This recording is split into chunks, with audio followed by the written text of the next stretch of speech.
Hello guys, you are most welcome on A to Z motivational. आज की video में हम आपको बताएंगे महाभारत युद्ध में मृत्यु के 16 साल बाद भी कैसे जिंदा हुए दुर्योधन और कर्ण। क्या रहस्य था इस रात का, जानिए सब कुछ आज की वीडियो में। महाभारत युद्ध में कई महान योद्धा थे और इनमें से कई मारे भी गए थे, जिनमें से दुर्योधन, कर्ण, अभिमन्यु और भीष्म प्रमुख थे। यह तो हर कोई जानता है, लेकिन क्या आपको पता है कि युद्ध के 16 साल पूरे होने के बाद ये सभी योद्धा एक रात के लिए पुनर्जीवित हो गए थे। इस घटना का वर्णन महाभारत के आश्रम वार्षिक पर्व में मिलता है। तो चलिए आज की वीडियो में हम आपको बताते हैं महाभारत युद्ध में मारे गए योद्धा कब और कैसे जीवित हुए। महाभारत युद्ध के बाद युधिष्ठिर हस्तिनापुर के राजा बन गए। उन्होंने अपने सभी भाइयों को अलग अलग कार्य सौंप दिए। उन्होंने विदुर, संजय और युयुत्सु को धृतराष्ट्र की सेवा का कार्य सौंपा। युद्ध के बाद धृतराष्ट्र करीब 15 साल तक हस्तिनापुर में रहे।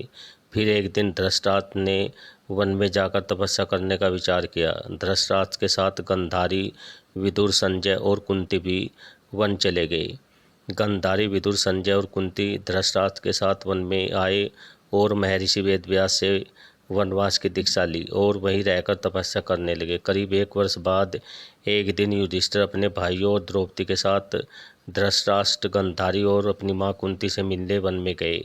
यहाँ सभी पांडव अपने परिजनों से मिलकर बेहद खुश हुए और एक रात वन में ही रुक गए। अगले दिन महर्षि वेदव्यास धृतराष्ट्र के आश्रम में आए। यहाँ पांडवों को देखकर वे बेहद खुश हुए।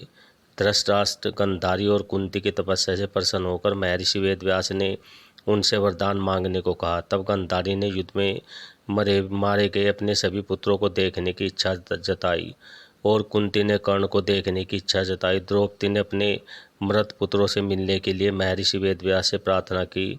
महर्षि वेदव्यास ने उन्हें यह वरदान दिया।